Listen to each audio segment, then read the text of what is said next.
Morning children. Now today I explain you pendulum, simple pendulum. Just have a look here. This is our pendulum. This is our pendulum. It moves, when it moves in this direction, then come back again in this position, then goes in this direction and then come back to this position. So this is your pendulum, and this one is the mean position of your pendulum. This one is a mean position of your pendulum, and this is a maximum distance displaced. That is called extreme position. It is called extreme position. Here we have two extreme position. This one and these two are the extreme position, and this one is the effective length of pendulum. It is the effective length of pendulum, and this is your point of suspension. It is your point of suspension. Now, what is amplitude?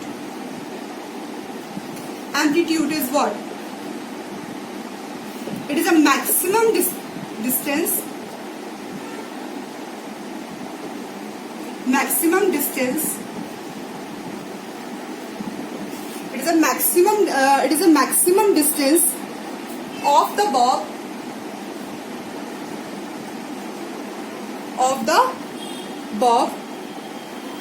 of a pendulum from its mean position on either side is called amplitude of the pendulum. This is the maximum displacement. It is a maximum displacement. So this is called, this length is called amplitude. This length is called amplitude. Okay. The next is frequency. So what is frequency? Frequency is number of oscillations completed by a pendulum. Oscillations completed in one second. Number of oscillation completed by this bob within 1 second. In 1 second, that is called frequency. We denote this frequency by small f. The unit of f is hertz. Okay. And the time period is the time in which pendulum completes one oscillation. Is called time period. We denote this time period by capital T. By capital T. Okay. Which can be expressed only by their magnitude.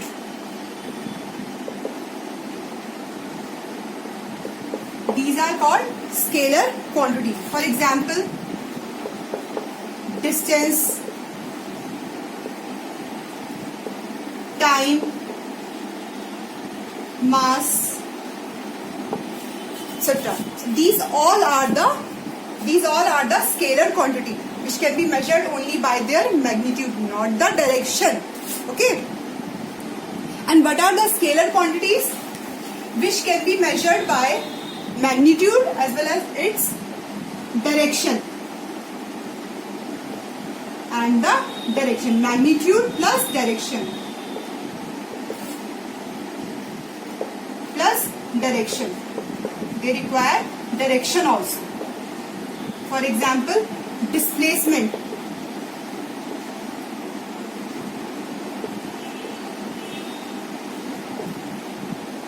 Velocity.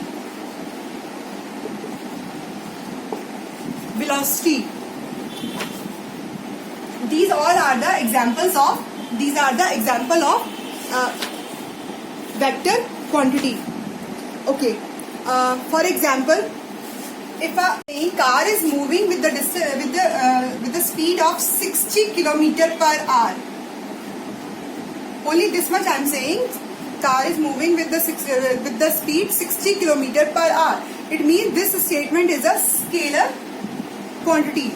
But if I am saying it is moving 60 km per hour in east, so this statement is a vector quantity. Okay. Okay, what is the difference between distance and displacement? Just look at here. Distance is the actual path traveled by a person. If I'm standing here, I'm moving 50 50 kilometer in this direction and 100 kilometer in this direction. So distance at which I traveled is 50 plus 100. That is 150 kilometer. Okay.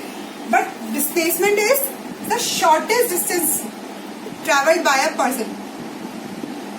Shortest distance traveled by a person means I am moving in this direction 20 kilometer and here I am moving 50 kilometer in this direction. The shortest distance which I traveled is, this one is the shortest distance. So this is the shortest distance which I traveled. So this is called displacement with the direction. When we are saying distance with the direction, so we can say it is a displacement. Okay. See here, speed. Distance covered in a unit time is called speed of a vehicle. Okay. And speed is equal to distance upon time. Distance, unit of distance is meter and time is second. So it is meter per second. The unit is meter per second and it is a scalar quantity. Which kind of quantity? Scalar quantity. Because we are not measuring distance here. We are measuring distance here, but we are not taking any direction with the speed. So it is called scalar quantity. Now speedometer is what? Speedometer which provides the speed of a vehicle. It provides the speed of a vehicle. Have you seen speedometer in front of the car or any kind of vehicle? You can see the speedometer. It provides the speed only. And odometer, it provides the distance traveled by a vehicle. It provides the distance, with how much distance we traveled. Okay. Now next is uniform motion. Now just have a look here.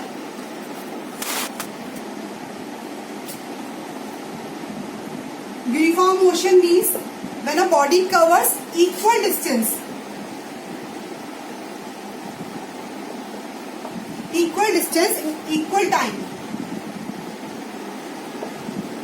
Equal distance in equal time. For example, it is a, here I made up one row, that is 0, 10 meter, 20 meter, 30 meter, 40 meter. It is a, these are the distances, and I cover this one in 5 minutes, this one again in 5 minutes, this is also again in 5 minutes, and this is also again in 5 minutes.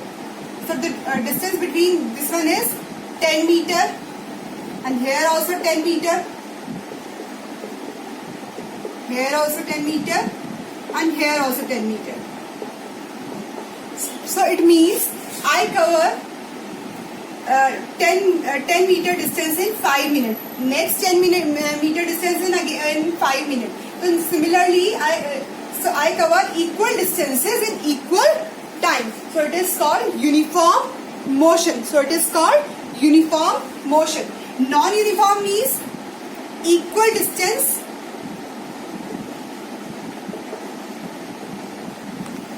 in unequal time. Unequal time. Suppose again we have taken this one. If I covered this one in 5 minutes and this one in 10 minutes, this one in 15 minutes, next is again 5 minutes. So I covered equal distances in unequal timing. So it is called non-uniform motion. So it is called non-uniform motion. Okay.